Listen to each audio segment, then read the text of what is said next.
কেমন দুপুর girls school and college এর পক্ষ থেকে অনলাইন ভিত্তিক ক্লাসে তোমাদের সকলকে শুভেচ্ছা। বর্তমান পরিস্থিতিতে নোবেল করোনা ভাইরাস মহামারী রূপ ধারণ করেছে, যার খেসারত হিসেবে সারা বিশ্বে প্রায় 11 কোটি লোক আজ মৃত্যুবরণ করেছে এবং অসংখ্য লোক এই করোনা ভাইরাস আক্রান্ত হয়ে বেদনার্ত জীবনযাপন করছে।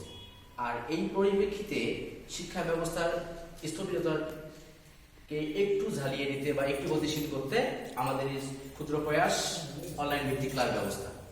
আজকে আমি তোমাদের মাঝে বাংলা প্রথম পত্রের একটি বিষয় আলোচনা করব। বিষয়টি হচ্ছে বাংলা প্রথম পত্রের কবিতা অংশ। কবিতাটির নাম হচ্ছে তাহারই বরে মনে, আর কবিতাটির কবি হচ্ছে সুফিয়া কামাল। প্রথমে উক্ত কবিতাটি আলোচনা করতে গেলে আমাদের ভালো করে জানতে হবে তাহারই বরে মনে কবিতাটির বিশ্লেষণ বা এর পরিপ্রেক্ষী এবং এর পিছনের ঘটনাগুলো। পাশাপাশি জানতে হবে উক্ত কবিতার লেখক সুফিয়া কামাল সম্পর্কে, তার ব্যক্তিগত জীবন, তার জন্ম তারিখ, মৃত্যু তারিখ এবং তার উপাধিগুলো সম্পর্কে। সুফিয়া কামাল মূলত জন্মগ্রহণ করেন 1911 সালে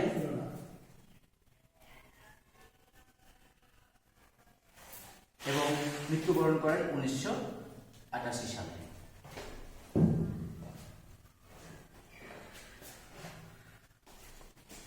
সুফিয়া কামাল বাংলা সাহিত্যে জননী সাহসিকা নামে পরিচিত। জননী সাহসিকা নামে পরিচিত। মূলত জননী সাহসিকা, জননী নামটির সঙ্গে আরো একটি নাম যুক্ত আছে, সেটা হচ্ছে বাংলা সাহিত্যের শহীদ জননী। তিনি হচ্ছেন শহীদ জননী জাহানারা ইমাম। আর সুফিয়া কামাল হচ্ছে জননী সাহসিকা নামে পরিচিত। সুফিয়া কামাল বাংলা সাহিত্যের প্রথম সারির একজন কবিদের মধ্যে অন্যতম। সুফিয়া কামালের অন্যতম কাব্যগ্রন্থগুলোর মধ্যে হচ্ছে কেয়ার কাটা,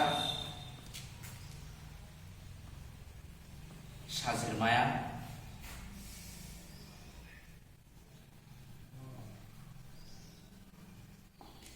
উদাত্ত জীবন,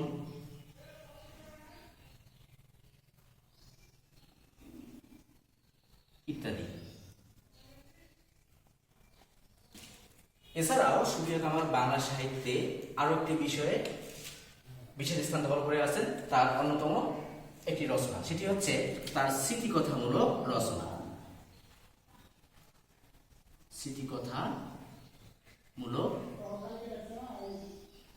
রচনা এটি হচ্ছে স্মৃতিকথামূলক রচনাটি হচ্ছে ৭১-এর দিনগুলি।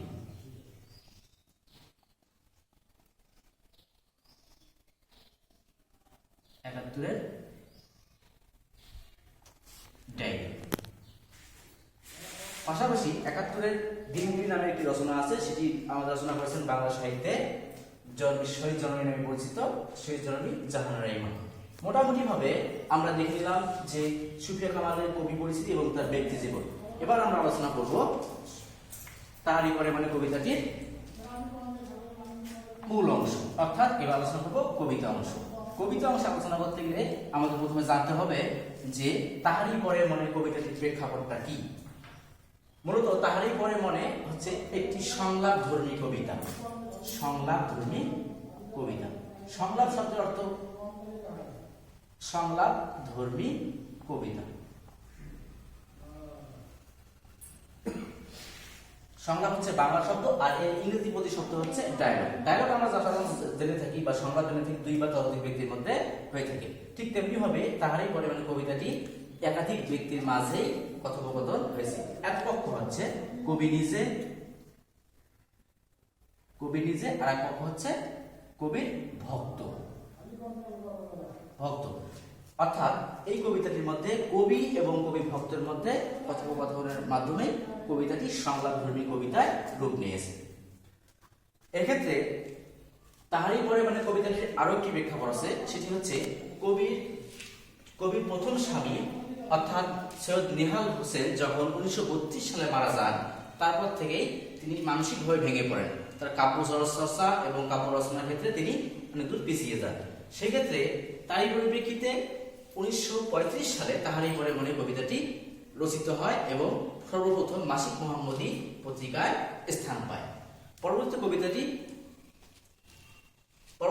তার অন্যান্য কাব্যগ্রন্থে স্থান পায়। মূলত তাহারই পরে মানে কবিতাটি এই প্রেক্ষিতেই রচিত, অর্থাৎ সৈয়দ নেওয়াল আহমেদ যখন মৃত্যুবরণ করেন তার শোক ভুলতে না পারার কারণেই তার মাঝে একটা পরিবর্তন আসে এবং এই পরিবর্তনকে প্রকৃতির সঙ্গে একাত্ম করার ক্ষেত্রে এই কবিতাটি রচিত হয়। তো মূলত কবিতাটি একটি সম্রাটধর্মী কবিতা, আর কবিতাটি মূলত আলোচনা হয়েছে কবি এবং কবি ভক্তের মাঝে। পাশাপাশি তারই পরে মনে কবিতাটি হচ্ছে অক্ষরবৃত্ত ছন্দে রচিত। অক্ষরবৃত্ত ছন্দে রচিত। আমরা সাধারণত ছন্দগুলো গায়ে দেখি পরীক্ষায় এসে থাকে, তো তারই পরে মনে কবিতাটি অক্ষরবৃত্ত ছন্দে রচিত।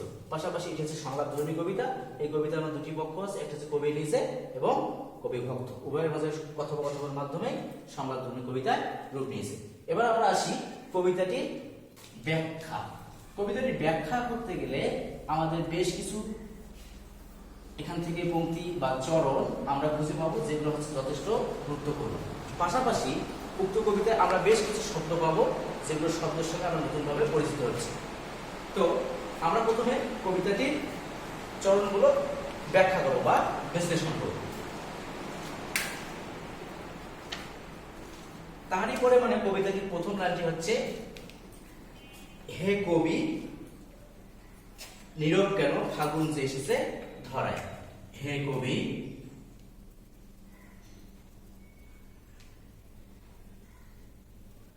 নীরব কেন ফাগুন যে এসেছে ধরায়। ফাগুন যে এসেছে ধরায়।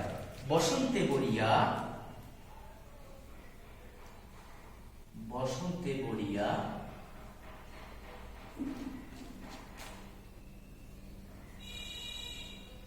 তুলি লবে নাকি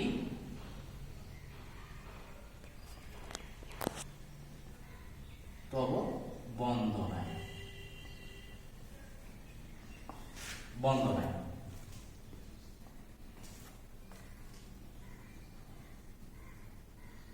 কহিল সে স্নিগ্ধ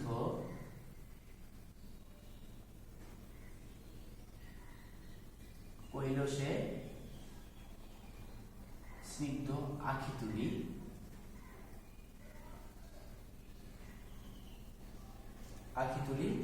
দক্ষিণা দুয়ার গেছে খুলি। দক্ষিণা দুয়ার গেছে খুলি। তো কবিতাটির প্রথম চারটি চরণ হচ্ছে, হে কবি নীরব কেন ফাগুন যে এসেছে ধরায়। বসন্তে বরিয়া তুলি লবে নাকি তব বন্দনায়। কহিল সে স্নিগ্ধ আখি তুলি দক্ষিণা দুয়ার গেছে খুলি। মূলত এই কবিতাটি যখন আমরা বিশ্লেষণ করব তখন কবিতার চরণগুলোর ক্ষেত্রে আমরা এখানকার বিরাম চিহ্নগুলো দিকে একটু মনোযোগী হব, কারণ বিরাম চিহ্নগুলো আমাদের কবিতাটির অর্থ বুঝতে একটা সহযোগিতা করবে। প্রথমত আমরা দেখব হে কবি। এখানে হে কবি প্রথমে সম্বোধন করা হয়েছে কবিকে, আর এখানে কবিকে সম্বোধন করেছে কবি ভক্ত নিজে। হে কবি মানে ভক্ত কবিকে বলেছেন, কবি নীরব কেন ফাগুন যে এসেছে ধরায়। ফাগুন শব্দের অর্থ হচ্ছে ফাল্গুন। নীরব কেন অর্থাৎ কবি এখানে নীরব, কবি এখানে চুপচাপ।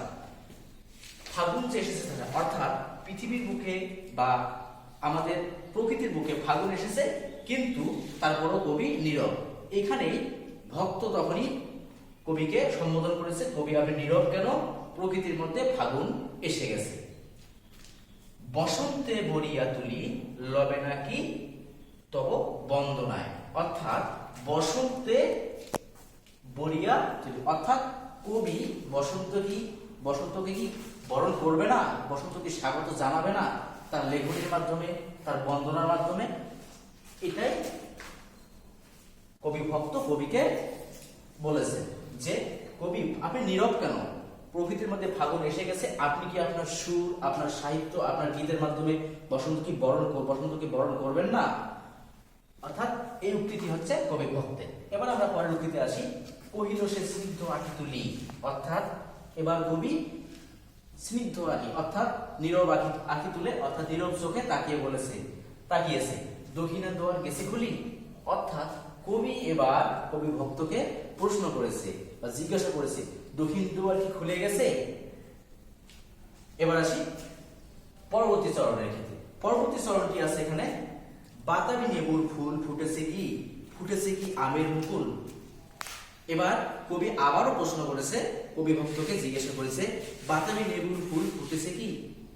বাতাবি লেবু হচ্ছে একটা ফুলের নাম, অর্থাৎ কবি এখানে বলেছে যে প্রকৃতির মাঝে কি বাতাবি ফুল ফুটেছে কি আমের মুকুল।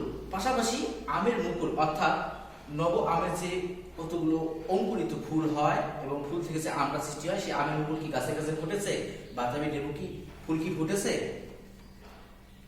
দক্ষিণা সমীর তার গন্ধে গন্ধে হয়েছে কি অধীর ব্যাকুল।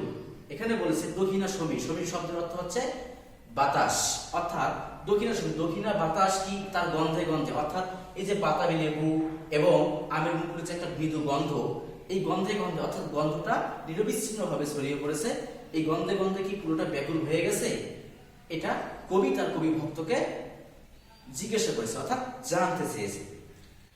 এবার পরবর্তী চরণে আসি, এখনই দেখনি তুমি, অর্থাৎ এখনো দেখনি তুমি। এবার কবি ভক্ত কবিকে বলেছে আশ্চর্য সুরে বলেছে এখনো দেখনি কি তুমি, অর্থাৎ কবি ভক্তের জিজ্ঞাসা হচ্ছে কবি কি এখনই তা দেখেনি যে বসন্ত এসে গেছে, গাছে গাছে বাতাবি ফুল ফুটেছে, আমের মুকুল ফুটেছে, কবি কি তা এখনো দেখেনি।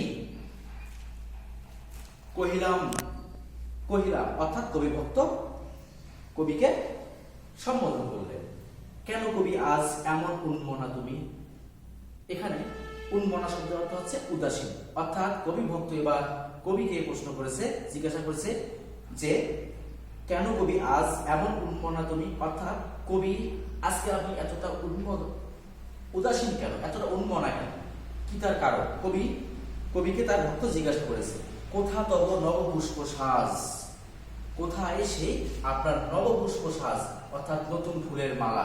কেন পুষ্প সাজ শব্দের অর্থ হচ্ছে নতুন উপহার বা নতুন ফুলের মালা, অর্থাৎ বসন্তকে কবি বরণ করবে, তার জন্য তার কবি যে নিজস্ব পুষ্প সাজ নতুন উপহার তার সাহিত্য রচনা সেটা কোথায়। কবি ভক্ত কবিকে এই বিষয়টি প্রশ্ন করেছে। এবার আসি, এবার পরবর্তী লাইন, কহিল সে সুদূর চাহিয়া, অর্থাৎ কবি এখানে সুদূরে চাহিয়া অর্থাৎ অনেক দূরে চেয়ে বলেছেন, সুদূরে চাহিয়া অলকের পাথার বাহিয়া, অর্থাৎ অলকে মানে এখানে অলক শব্দের অর্থ হচ্ছে অদৃশ্য কিছু, অলকের পাথার বাহিয়া। অলকে অর্থাৎ পাথার বলতে এখানে বোঝানো হয়েছে সমুদ্র, অর্থাৎ অদেখা সে সমুদ্র যেখানে কবি হয়তো মনের অজান্তে পৌঁছে গিয়েছেন, কিন্তু তার দেহ এখানে রয়েছে কিন্তু তার মনটা ওখানে চলে গেছে। এমন অবস্থায় কবি চাহিয়া বলিলেন তরিতার এসেছে কি, অর্থাৎ তরিতার এসেছে কি, অর্থাৎ বসন্তের তরি কি প্রকৃতির বুকে এসেছে, অর্থাৎ গাছে গাছে কি নতুন ফুল ফুটেছে, নতুন সাজ সেজেছে, বেজেছে কি আগমনী গান, অর্থাৎ কোনো কিছু শুরু হলে যেমন তার সূচনা সঙ্গীত হয়, আগমনী গান শব্দের অর্থ হচ্ছে সূচনা সঙ্গীত, অর্থাৎ বসন্ত যে প্রকৃতির বুকে এসেছে, এই প্রকৃতির বুকে আসার পূর্বে কি তার বসন্তকে আমন্ত্রণ জানানোর জন্য কি তার আগমনী গান বেজেছে। কবিটা তার কবি ভক্তকে জিজ্ঞাসা করেছে ডেকেছে কি সে আমারে, শুনি নাই কাহিনী সন্ধান, অর্থাৎ এই যে বসন্তের আগমনী গান যে বেজেছে, কবি কি সেই বসন্তের আগমনী গান ডেকেছে, তাকে কি সম্বোধন করেছে। কবি তার ভক্তকে জিজ্ঞাসা করেছে। কবি আবারও বলেছে শুনি নাই, অর্থাৎ কবিতা শ্রবণ করতে পারেননি, রাখিনি সন্ধান, আমি তার কোনো খোঁজও রাখিনি, অর্থাৎ কবি তার কোনো খোঁজও রাখেনি। কারণ কবির মনে যে একটা বেদনা জমে আছে, বেদনার পাহাড় জমে আছে, এই বেদনার পাহাড়ের কারণে কবি তার রচনা থেকে, তার সূচনা সঙ্গীত থেকে, তার সাহিত্যকর্ম থেকে আড়ালে চলে গেছেন, নিজেকে গুটিয়ে রেখেছেন রিক্ততার চাদর অর্থাৎ বেদনার চাদর। তো শিক্ষার্থী বন্ধুরা, আজকে ক্লাস যতটুকু হয়েছে এ পর্যন্তই। আগামী দিনে আমরা বাকি অংশ আলোচনা করব। সেই সঙ্গে সকলের সর্বাঙ্গীন মঙ্গল কামনা করে এবং সুস্বাস্থ্য কামনা করে আজকের মতো সমাপ্তি ঘোষণা করছি। সকলে ভালো থাকুন, সুস্থ থাকুন এবং স্বাস্থ্যবিধি মেনে চলুন। ধন্যবাদ।